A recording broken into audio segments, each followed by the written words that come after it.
Hi மக்களே, இது உங்கள் டெக் வ்ளாக் தமிழ். நான் உங்கள் நிரஞ்சன் குமார். லாஸ்ட் 1 இயராக நான் இந்த சாம்சங் கேலக்ஸி S24 யூஸ் பண்ணிட்டு இருக்கேன். ஸோ இந்த வீடியோவில் என்னோட லாங் டர்ம் ரிவ்யூ தான் பார்க்க போகிறோம். வாங்க வீடியோக்குள்ளே போகலாம். இந்த லாங் டர்ம் ரிவ்யூ போகிறதுக்கு முன்னாடி இந்த ஃபோனோட சில ஸ்பெசிஃபிகேஷன்ஸ் பார்த்துடலாம்.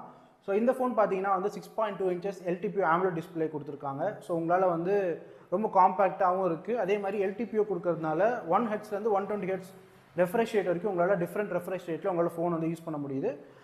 அதே மாதிரி பார்த்தீங்கன்னா இதில் Exynos 2400 ப்ராசஸர் கொடுத்துருக்காங்க.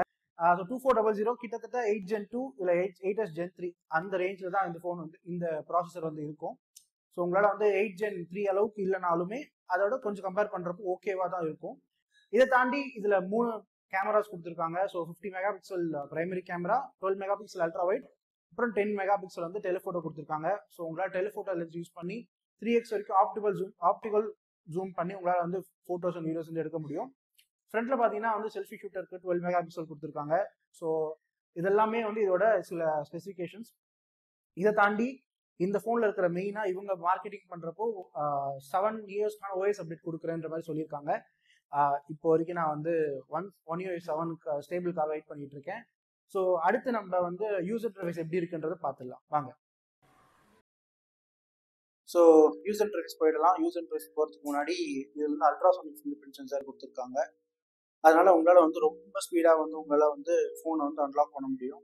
ஸோ மேபி நீங்கள் டெம்பர் கிளாஸ் ஏதாவது போட்டிருக்கீங்க அப்படின்னா ஒரு சில சேஞ்சஸ் கண்டிப்பாக அது தெரியும். பட் ஒருவேளை நீங்கள் டெம்பர் கிளாஸ் போட்டிருந்தீங்க அப்படின்னா டெம்பர் கிளாஸ் போட்டுட்டு ஒரு ஃபிங்கர் பிரிண்ட்டை நீங்கள் ரிஜிஸ்டர் பண்ணிங்கன்னா இன்னும் உங்களுக்கு பெட்டரான ஒரு அல்ட்ராசோனிக் ஃபிங்கர் பிரிண்ட் சென்சார் இன்னும் நல்லா பர்ஃபெக்டாக ஒர்க் ஆகும். ஸோ One UI 7 ரைட் தான் நான் யூஸ் பண்ணிருக்கேன். One UI 7 beta version use பண்ணிட்டு இருக்கேன். இது பீட்டா 5. மேபி நெக்ஸ்ட் மந்த் உங்களுக்கு beta stable One UI 7 stable வர வாய்ப்பு இருக்கு.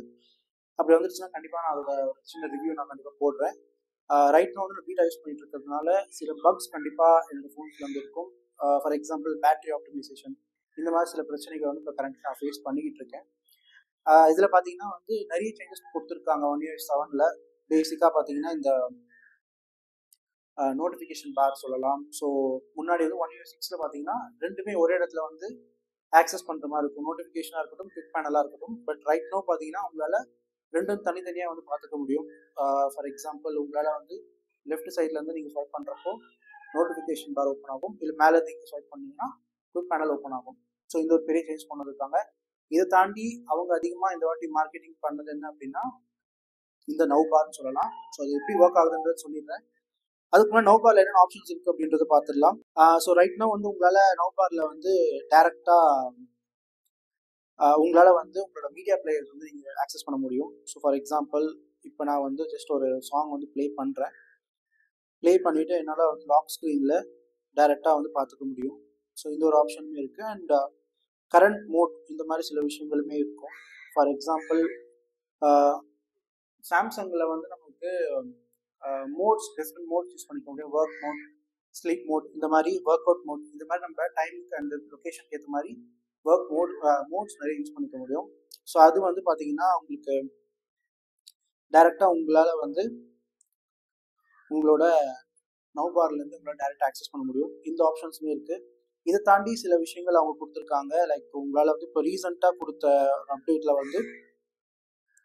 உங்களால் ஸ்போர்ட்ஸ் ஃப்ரம் கூகுள், கிரிக்கெட் அந்த மாதிரி ஏதாவது விஷயங்கள் பார்க்குறீங்க அப்படின்னா டேரெக்டாக உங்கள் நோட் பார்லேருந்தே உங்களை ஸ்கோர்ஸ் பார்க்க முடியும். இந்த மாதிரி ஆப்ஷன்ஸுமே இருக்குது. அண்ட் மேப்ஸ், நீங்கள் டைரக்ஷன்ஸ், இப்போ நீங்கள் டைரக்ஷன்ஸ் ஏதாவது போட்டிருக்கீங்க அப்படின்னா அதுவுமே டேரெக்டாக உங்களுக்கு நவ் பார்லேயே உங்களால் ஆக்சஸ் பண்ண முடியும். இந்த மாதிரி நிறைய ஆப்ஷன்ஸுமே கொடுத்துருக்காங்க. அண்ட் மேபி ஸ்டேபிளில் இன்னும் நிறைய விஷயங்கள் கொடுக்கறதுக்கான சான்சஸ் நிறைய இருக்குது.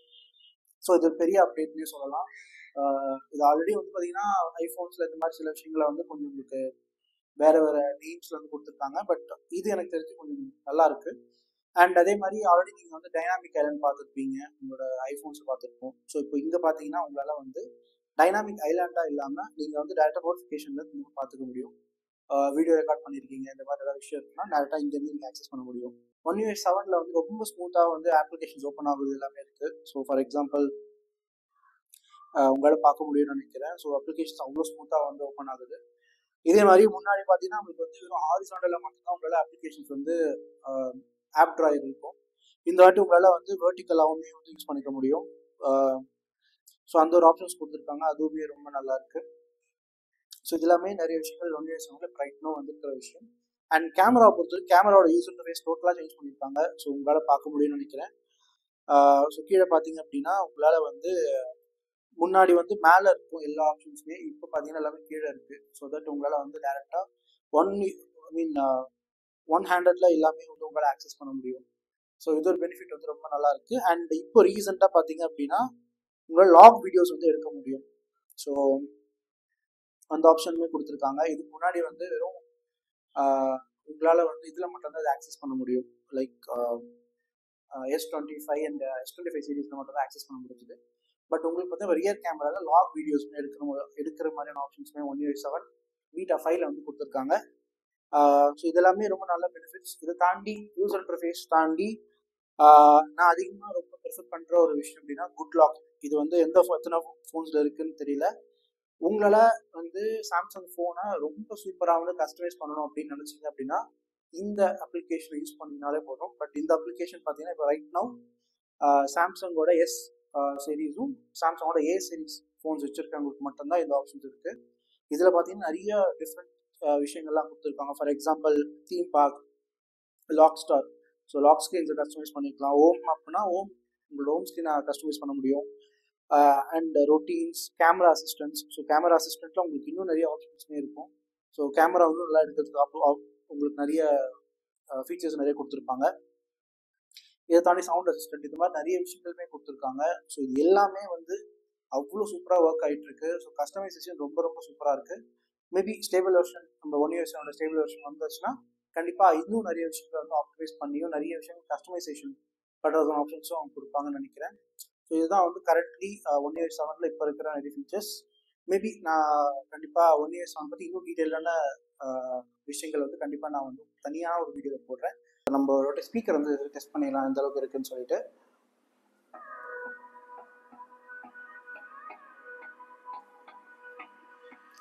ஸோ இதில் வந்து பார்த்தீங்கன்னா உங்களுக்கு ஸ்டீரியோ ஸ்பீக்கர் தான் கொடுத்துருக்காங்க.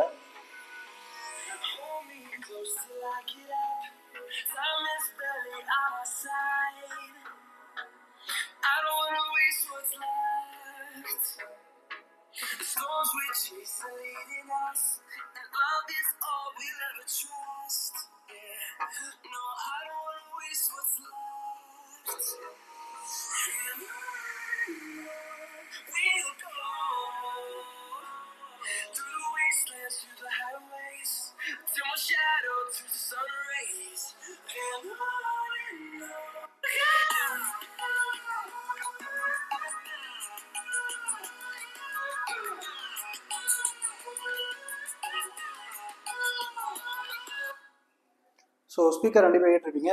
ஸ்பீக்கர் குவாலிட்டியுமே ஒரு நல்லா இருக்குது. நான் அதிகமாக வந்து ஸ்பீக்கர்ஸ் யூஸ் பண்ண மாட்டேன். மோஸ்ட்லி நான் வந்து ஃபோனை வந்து சைலண்ட் மோடில் வச்சுருக்கிறதுனால ஸ்பீக்கர்ஸ் அதிகமாக யூஸ் பண்ண மாட்டேன். இப்போ நம்ம வீடியோவும் பார்த்துடலாம் ஒரு வாட்டி. ஜஸ்ட் ஒரு 4K HDR வீடியோ மட்டும் இது பண்ணிக்கிறேன். மேபி ஒரு சில சேஞ்சஸ் கண்டிப்பாக உங்களுக்கு வந்து குவாலிட்டி டிஸ்பிளே குவாலிட்டி வைஸ் தெரிஞ்சிருக்கலாம். அதுக்கான ரீசன் பார்த்தீங்கன்னா இந்த ஃபோனில் நான் டெம்பர் கிளாஸ் போட்டிருக்கேன். ஸோ அதனால் கொஞ்சம் மேபி உங்களுக்கு அந்த டிஸ்பிளே வந்து கொஞ்சம் டிஃப்ரென்ஸ் தெரிய வாய்ப்பு இருக்குது.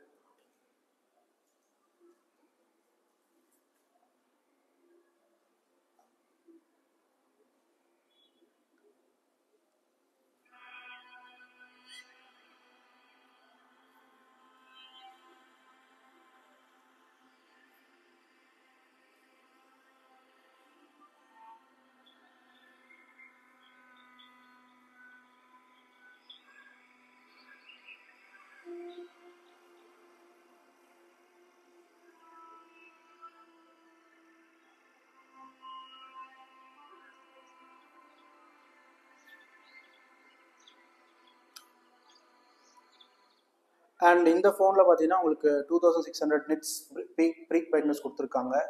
ஸோ அவுட்டோர்ஸில் யூஸ் பண்ணுறப்போ எனக்கு பெருசாக எந்த ஒரு இஷ்யூஸுமே பார்த்ததில்லை. ஈவன் டைரக்ட் சன்லைட்டில் கூட எனக்கு ஓரளவு நல்லாவே கொடுத்துட்ருக்கு. எங்கேயுமே நான் வந்து இது வரைக்கும் இந்த பிரைட்னஸ் இஷ்யூ அதெல்லாம் பார்த்ததில்லை. ஒன்றான ப்ராப்ளம்னா அந்த PWDB கிடையாது இந்த ஃபோனில். சாம்சங்காக இருக்கட்டும், ஐஃபோன்ஸாக இருக்கட்டும், மோஸ்ட்லி அவங்க கொடுத்தது கிடையாது. ஸோ அதனால் என்ன ஆகுதுன்னா நைட் டைமில் கொஞ்சம் நான் ரொம்ப லோ லைட்டில் யூஸ் பண்ணுறப்போ என்னால் கொஞ்சம் அங்கங்கே சில கிளிச்சஸ் வந்து லைக்காக பார்க்க முடியுது. ஸோ மேபி பிடபிள்யூ டிம் கொடுத்துருந்தாங்கன்னா இன்னும் கொஞ்சம் பெட்டராக இருந்திருக்கும். மற்றபடி என்னன்னா இங்கே எக்ஸ்ட்ரா ட்ரிம் அப்படின்ற ஒரு ஆப்ஷனுமே வந்து இருக்குது. ஸோ அது ஒரு பெரிய எனக்கு ஒரு ப்ளஸ்னே சொல்ல முடியும். நீங்கள் பார்த்தீங்கன்னா உங்களுக்கு தெரியும். லைக் ஸோ உங்களால் ரொம்ப மினிமலான உங்கள் பிரைட்னஸில் கூட உங்களால் ஃபோன் வந்து யூஸ் பண்ண முடியும். ஐ திங்க் பார்க்க முடியுதுன்னு நினைக்கிறேன் உங்களால். ஸோ அது பெரிய பெனிஃபிட்டாகவே இருக்குது. யா ஸோ இவ்வளோ தான். அண்ட் டிஸ்பிளே அண்ட்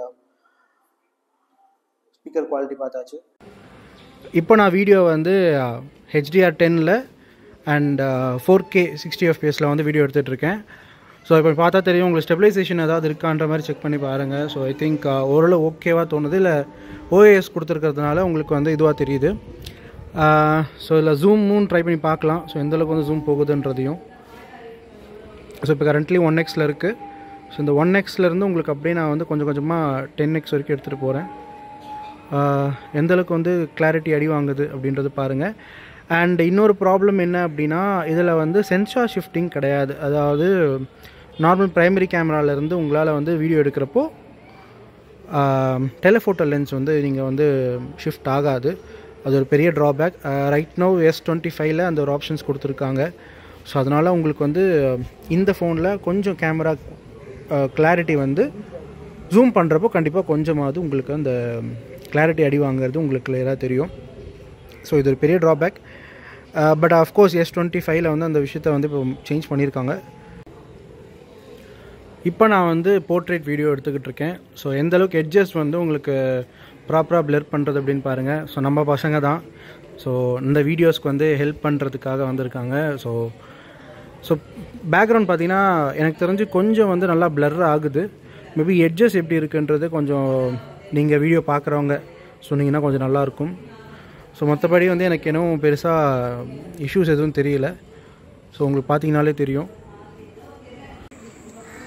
இப்போ நீங்கள் பார்த்துட்ருக்கிறது செல்ஃபி கேமரா 12 மெகா பிக்சலில் இருக்கிற இது வந்து பார்த்தீங்கன்னா UHD அதாவது 4K 60 FPS அண்ட் HDR10ல் வந்து நான் எடுத்துகிட்ருக்கேன். ஸோ எந்தளவுக்கு இருக்குதுன்னு பாருங்கள். எனக்கு தெரிஞ்சு எங்கேயும் ஸ்டெபிலைசேஷன் லைக் ஓரளவு நல்லாவே இருக்குது. இப்போ போர்ட்ரேட் வீடியோ எடுத்துகிட்ருக்கோம் ஃப்ரண்ட் கேமராவில்.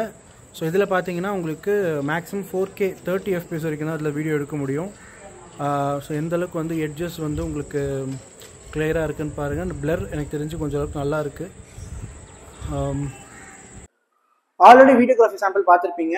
ஸோ இந்த ஃபோனோட ரிவ்யூ நான் சொல்கிறப்போ சைட் பை சைட் நீங்கள் வந்து இதோட ஃபோட்டோகிராஃபி சாம்பிள்ஸுமே நீங்கள் பார்ப்பீங்க. ஸோ பார்த்துட்டு இமேஜ் எந்தளவுக்கு இருக்குது அப்படின்றத மறக்காமல் கமெண்ட் செக்ஷனில் சொல்லுங்கள். ஸோ ஃபர்ஸ்ட் இந்த ஃபோனோட ப்ரோஸ் நான் சொல்லிடுறேன்.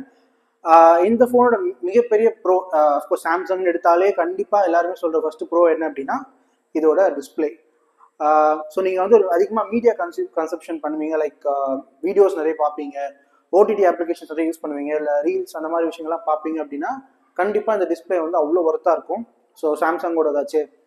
இன்னொன்று கண்டிப்பாக அது ரொம்ப காம்பேக்டான ஃபோன், 6.2 inches தான். ஸோ உங்களுக்கு வந்து ரொம்ப கை கடக்கமான ஒரு ஃபோன் சொல்லலாம். அஃப்கோர்ஸ் சாம்சங்கோட One UI வந்து உங்களுக்கு ஒன் ஹேண்ட் யூசேஜ்க்காக மெயினாக கொண்டு வந்த ஒரு விஷயம். ஸோ இதில் யூஸ் பண்ணுறப்போ ஒன் ஹேண்டில் உங்களால் ரொம்ப ஈஸியாக யூஸ் பண்ண முடியும். ஸோ ஒவ்வொரு வாட்டியும் வந்து 2 hands யூஸ் பண்ணி நீங்கள் வந்து உங்கள் ஃபோனை யூஸ் பண்ணுறதுக்கான வாய்ப்பு இருக்காது. அண்ட் ரொம்ப வெயிட்லெஸ். வெறும் ஐ திங்க் 180 or 170 grams தான் இந்த ஃபோனோட வெயிட். அதுக்கான மெயின் ரீசன் அஃப்கோர்ஸ் உள்ளே இருக்கிற பேட்டரி ரொம்ப கம்மியான பேட்டரி தான். அப்படி இருக்கிறப்பவும் இந்த ஃபோன் பார்த்தீங்கன்னா அந்த அளவுக்கு எனக்கு ரொம்ப யூஸ்ஃபுல்லாக இருக்குது. ஃபோன் கையில் வச்சிருக்கிற அளவுக்கு மாதிரியே தெரிய மாட்டேங்குது. ஸோ அது பெரிய ஒரு ப்ரோ நான் சொல்ல முடியும். இதை தாண்டி அடுத்த ப்ரோ கண்டிப்பாக வந்து யூசர் இன்டர்ஃபேஸ். ஸோ எல்லாருக்குமே தெரியும் one of the best user interface in Android அப்படின்னா கண்டிப்பாக One UI சொல்லலாம். இப்போ கரண்ட்லி One UI 7 ஓடிட்டு இருக்கு. So One UI 7 beta use பண்ணுறதுனால இன்னும் ரொம்ப சூப்பராக இருக்குது compared to One UI 6. So அது ஒரு பெரிய அட்வான்டேஜ்னு சொல்லலாம். எனக்கு அந்தளவுக்கு கஸ்டமைசேஷன் பண்ணுறது ரொம்ப ரொம்ப பிடிக்கும். ஸோ அதனால் பார்த்தீங்கன்னா என்னோட ஃபோன் வந்து எனக்கு ஏற்ற மாதிரி என்னோட ஃபோன் கஸ்டமைஸ் பண்ண முடியுது. அதுக்கான மெயின் ரீசன் One UI 7 தான். அதை தாண்டி குட் லாக் ஆல்ரெடி நான் வந்து முன்னாடியே சொல்லியிருப்பேன். ஸோ அது எல்லாமே ப்ரோஸ். இதை தாண்டி கேமரா உண்மையாகவே நான் வந்து முன்னாடி யூஸ் பண்ண எல்லா கிட்டத்தட்ட 15 ஃபோன் யூஸ் பண்ணியிருப்பேன். அதில் இது வரைக்கும் நான் யூஸ் பண்ண எல்லா ஃபோன்ஸுமே ஒரு மிட் ரேஞ்ச் இல்லை மேக்ஸிமம் 40,000 ஸ்பெண்ட் பண்ணி ரொம்ப மிட் ரேஞ்ச் ஃபோன்ஸ் தான் யூஸ் பண்ணியிருக்கேன். அதை கம்பேர் பண்ணுறப்போ அதோட குவாலிட்டியாக இருக்கட்டும், கேமரா குவாலிட்டி கம்பேர் பண்ணுறப்போ இதில் பார்த்தீங்கன்னா அது ஒரு ஃப்ளாக்ஷிப் ஃபோன் அப்படின்றதுனால இதோட கேமரா குவாலிட்டி ரொம்ப ரொம்ப சூப்பராக இருக்குன்னு சொல்லலாம். பிகாஸ் நான் அதிகமாக வந்து வெளியே போகிறப்போ ஃபோட்டோஸ் எடுக்கிறதா இருக்கட்டும், இல்லை வீடியோகிராஃபிஸ் நிறைய எடுப்பேன். அஃப்கோர்ஸ் நம்ம சேனலுக்கான வீடியோகிராஃபிஸ்மே இந்த ஃபோனில் தான் அதிகமாக யூஸ் பண்ணி எடுத்துக்கிட்டு இருக்கேன்றதுனால எனக்கு ரொம்ப சூப்பராக இருக்குது. இன்ஃபேக்ட் வந்து உங்களுக்கு 8K 30 FPS வரைக்குமே உங்களால் எடுக்க முடியும். ப்ளஸ் இதில் வந்து உங்களுக்கு ஸ்டெபிலைசேஷன் இருக்கிறதுனால, OIS இருக்கிறதுனால வீடியோ ஸ்டெபிலைசேஷன் ரொம்பவே நல்லா இருக்குன்னு சொல்லலாம். ஸோ இதெல்லாமே பெரிய அட்வான்டேஜ் என்னோட ஃபோனுக்குன்னு சொல்லலாம். அண்ட் அதை தாண்டி எனக்கு வந்து பிரைட்னஸ் வந்து 2000 நிட்ஸ் மேலே கொடுத்துருக்கிறதுனால வெளியே அவுட்டோரில் யூஸ் பண்ணுறப்போ எனக்கு எந்த ஒரு பிரச்சனையும் வந்தது கிடையாது. ஸோ ஈவன் அவ்வளோ ஹெவி வெயிலில் இருந்தாலுமே என்னால் ஃபோன் வந்து ரொம்ப விசிபிளாக இருக்குன்னு சொல்லலாம். இதெல்லாமே பெரிய அட்வான்டேஜ் இந்த ஃபோனுக்கு. ஸோ இதை தாண்டி எனக்கு கான்ஸ் அப்படின்னா அது ஒரு பெரிய லிஸ்ட்டே போகுதுன்னு சொல்லலாம். ஃபார் எக்ஸாம்பிள் இதில் யூஸ் பண்ணிக்கிற ப்ராசஸர் வந்து 2400 Exynos ப்ராசஸர். இதுக்கு முன்னாடி பார்த்தீங்கன்னா வந்து S23ல வந்து 8 Gen 2 கொடுத்துருந்தாங்க. அதுக்கப்புறம் நடுவில் ஏன் வந்து Exynos கொண்டு வந்தாங்கன்னு தெரியல. Exynosோட 2400 கொடுத்துருக்காங்க. ஸோ இதில் என்ன பிரச்சனை அப்படின்னா ஃபோன் ஃபர்ஸ்ட் திங் ரொம்ப அதிகமாக ஹீட் ஆகும். உள்ளே இருக்கிற வேப்பர் சேம்பிங் கூலிங் வந்து எந்த அளவுக்கு அவங்க கொடுத்துருக்காங்கன்றது தெரிய மாட்டேங்குது. ஸோ அதனால பார்த்தீங்கன்னா வந்து பேசிக்காக ஒரு வீடியோ எடுக்கிறதா இருக்கட்டும், இல்லை ஃபோன் அப்டேட் பண்ணுறப்போ, இல்லை ஒரு கேம்ஸ் விளையாடுற டைமில் பார்த்தீங்கன்னா ஓரளவு எனக்கு ஒரு அட்லீஸ்ட் மேக்ஸிமம் ஒரு 45 டிகிரி செல்சியஸ் வரைக்கும் ஹீட் வந்து ஆகுது. அது ஒரு பெரிய காரணம் நான் சொல்லலாம். அண்ட் 2400 இன்னொரு பிரச்சனை அப்படின்னா கண்டிப்பாக நெட்ஒர்க் இஷ்யூஸ் அடிக்கடி நான் வந்து ஃபேஸ் பண்ணுறேன். அது ஜியோவில் பிரச்சனையா இல்லை வந்து ஃபோனில் இருக்கிற நெட்ஒர்க் அந்த ப்ராசஸர் பிரச்சனையா அப்படின்றது எனக்கு தெரிய மாட்டேங்குது. அடிக்கடி வந்து எனக்கு மோஸ்ட்லி 4G தான் அதிகமாக ஃபோன் யூஸ் பண்ண வேண்டிய சுச்சுவேஷன் வருது. அஃப்கோர்ஸ் அவுட்டரில் எனக்கு அந்த பிரச்சனை வந்து கிடையாது. பட் வீட்டுக்குள்ளேயோ இல்லை பில்டிங்குள்ளே யூஸ் பண்ணுறப்போ எனக்கு அந்த ப்ராப்ளம் வருது. அது ஒரு பெரிய ப்ராப்ளம். அண்ட் இன்னொன்று வந்து கண்டிப்பாக அடுத்த ஒரு பெரிய பிரச்சனை நான் பார்க்குறது இதோட பேட்ரி. வெறும் 4000 mAh பேட்டரி தான் கொடுத்துருக்காங்க. ஸோ 4000 mAh பேட்டரி வச்சுக்கிட்டு என்னால் மேக்ஸிமமாக ஒரு நாளைக்கு ஸ்க்ரீன் ஆன் டைம் ஒரு 3 to 3.5 hours என்னால் மேக்ஸிமம் யூஸ் பண்ண முடியுது. அதுக்கு மேலே பண்ண முடியல. அண்ட் பேட்ரி ரொம்ப கம்மியாக இருக்கிறதுனால முடிஞ்சளவுக்கு அவங்க பேட்ரி ஆப்டிமைசேஷன் கொஞ்சம் நல்லா ஃபோக்கஸ் பண்ணலாம்னு நான் நினைக்கிறேன். மேபி OneUI 7 ஸ்டேபிள் வந்ததுக்கப்புறமா ஏதாவது பேட்ரி ஆப்டிமைசேஷன் கொடுத்து கொஞ்சம் ஓரளவு கொஞ்சம் பேட்ரி ஹெல்த்தை நல்லா மெயின்டைன் பண்ண வச்சாங்கன்னா இன்னும் ரொம்ப சூப்பராக இருக்கும்ன்றது எனக்கு பெரிய லைக் சஜஷன் கொடுக்கலாம். அதை தாண்டி எனக்கு ஃபோனில் கான்ஸ் அப்படின்னு தோணுது. அஃப்கோர்ஸ் இதில் பார்த்தீங்கன்னா நிறைய இடத்துல வந்து எனக்கு சின்ன சின்ன பெயிண்ட் பீல் ஆஃப் இஷ்யூஸ் இருக்குது. இது வரைக்கும் நான் S25 இப்போ லான்ச் ஆன S25ல நான் கேட்ட வரைக்கும் எங்கேயுமே அந்த பிரச்சனையை பார்த்ததில்லை. பட் இதில் வந்து எனக்கு அந்த ப்ராப்ளம் இருக்குது. லைக் வந்து அங்கங்கே பெயிண்ட் பீல் ஆஃப் ஆகிற இஷ்யூஸ் இருக்குது. ஸோ அது ஒரு பெரிய டிஸ்அட்வான்டேஜாக நான் பார்க்குறேன். இதை தாண்டி PWM கொடுக்கல. ஸோ நீங்கள் ரொம்ப லோ லைட்லேயோ இல்லை லோ பிரைட்னஸில் யூஸ் பண்ணுறப்போ சம்டைம்ஸ் உங்களுக்கு அந்த ஐ இரிட்டேஷன் ஆகிறது, இந்த மாதிரி பிரச்சனைகள் கண்டிப்பாக நிறைய ஃபேஸ் பண்ணுற சுச்சுவேஷன் வரும். இது வந்து PWM இவங்க மட்டும் கிடையாது, இவனை மாதிரி இருக்கிற சில ஃப்ளாக்ஷிப் ஃபோன்ஸ்லாம் வந்து கொடுக்கறது இல்லை. அது ஏன்றது எனக்கும் தெரியல. மேபி அதை கொஞ்சம் இவங்க ஃபோக்கஸ் பண்ணால் இன்னும் நல்லாயிருக்கும். இன்னொரு பிரச்சனை என்ன அப்படின்னா இப்போ கரண்ட்லி சைனீஸ் ஃபோன்ஸ் எல்லாமே பார்த்தீங்கன்னா கேமரா வந்து நல்லாவே அவங்க ஆப்டிமைஸ் பண்ணி சூப்பராக கொடுத்துக்கிட்டு இருக்காங்க. ரீசெண்டாக பார்த்தீங்கன்னா விவோவோட X200 இருக்கட்டும், X100 இருக்கட்டும், அண்டு ஷியோமியோட 15 இல்லை 14 சீரீஸாக இருக்கட்டும், இது எல்லாமே வந்து ரொம்ப அந்த நல்லா கேமராஸ் வந்து ஆப்டிமைஸ் பண்ணுறாங்க. இவங்களும் ஒரு சில இடங்கள்ல ஆப்டிமைஸ் பண்ணால் நல்லாயிருக்கும். மேபி நீங்கள் உங்கள் கேமரா சாம்பிள்ஸ் பார்த்துட்டு அதில் வந்து எந்த அளவுக்கு நல்லா இருக்குது அப்படின்றத கமெண்ட் செக்ஷன் சொல்லுங்கள், பார்க்கலாம். ஸோ இதெல்லாமே வந்து ப்ரோஸ் அண்ட் கான்ஸ். இதை தாண்டி இந்த ஃபோன் ஏன்டா சஜஸ்ட் பண்ணுறேன், யாருக்கு சஜஸ்ட் பண்ணுவேன் அப்படின்னு கேட்டிங்க அப்படின்னா, நான் ஒரு சாம்சங் விரும்பி நான் சாம்சங் ஃபோன் மட்டும்தான் யூஸ் பண்ணுவேன், ஆனால் எனக்கு ஒரு காம்பேக்டான ஃபோன் வேணும் அப்படின்னு நினைக்கிறவங்க கண்டிப்பாக இந்த ஃபோன் ட்ரை பண்ணலாம். அஃப்கோர்ஸ் என்னோட ரிவ்யூ மட்டும் பார்க்காதீங்க, முடிஞ்சளவுக்கு நிறைய ரிவ்யூஸ் பார்த்துட்டு நீங்கள் வந்து ஃபோனை வந்து நீங்கள் பார்க்கலாம். இன்னொன்று என்னென்னா இப்போ S25 லான்ச் ஆனதுனால மேபி இதோட ஃபோன்ஸோட ப்ரைஸ் வந்து எனக்கு தெரிஞ்ச அரௌண்ட் 60 இல்லை 50 crore கிடைக்க சான்சஸ் நிறைய இருக்குது. ஸோ அந்த டைமில் கண்டிப்பாக நீங்கள் இந்த ஃபோனை ட்ரை பண்ணி பார்க்கலாம். மேபி நான் அதிகமாக ஹெவி கேமர் கிடையாது, நான் ரொம்ப மீடியமாக தான் ஃபோன்ஸ் அதிகமாக யூஸ் பண்ணுவேன், ரொம்ப லைக் மீடியா கன்சப்ஷன் இந்த மாதிரி சில விஷயத்துக்கு தான் அதிகமாக நான் யூஸ் பண்ணுவேன், மற்றபடி ஹெவியாக யூஸ் பண்ண மாட்டேன் அப்படின்னு நினைக்கிறவங்க மேபி இதை ட்ரை பண்ணி பார்க்கலாம். அதுக்கான ரீசன் அஃப்கோர்ஸ் ப்ராசஸர் மட்டும்தான். ஸோ அது ஒரு பெரிய பிரச்சனையாக நான் பார்க்குறேன். ஸோ இந்த ஃபோனை சஜஸ்ட் யாராவது பண்ணுவேன் அப்படின்னா மோஸ்ட்லி இந்த காம்பேக்ட் லவ்வர்ஸ் யாராவது இருக்கீங்களோ கண்டிப்பாக அவங்க ட்ரை பண்ணி பார்க்கலாம். இங்கே பட்ஜெட் பெருசாக இல்லை, பிகாஸ் S25 ஓரளவு நல்லா இருக்குன்னு நான் கேள்விப்பட்டேன். அண்ட் அதுலேயுமே லைக் பேட்டரி ஆப்டிமைசேஷன் கொஞ்சம் அடி வாங்கின மாதிரி கேள்விப்பட்டேன். ஸோ அதனால வந்து அது 81,000 கொடுத்து வாங்க முடியாது. எனக்கு ஒரு 50-60,000 பாருங்க அப்படின்னா கண்டிப்பாக இது வேணால் ட்ரை பண்ணி பார்க்கலாம். அண்ட் என்னோட சஜஷன் என்ன அப்படின்னா, நீங்கள் சாம்சங் லவராக இருந்தீங்க, சாம்சங் ஃபோன் வேணும் ஆனால் எனக்கு காம்பேக்ட் அப்படின்லாம் இல்லாமல் எனக்கு சாம்சங் ஃபோன் இருந்தால் போதும் நினைக்கிறவங்க 60,000க்கு S24+ இருக்குது.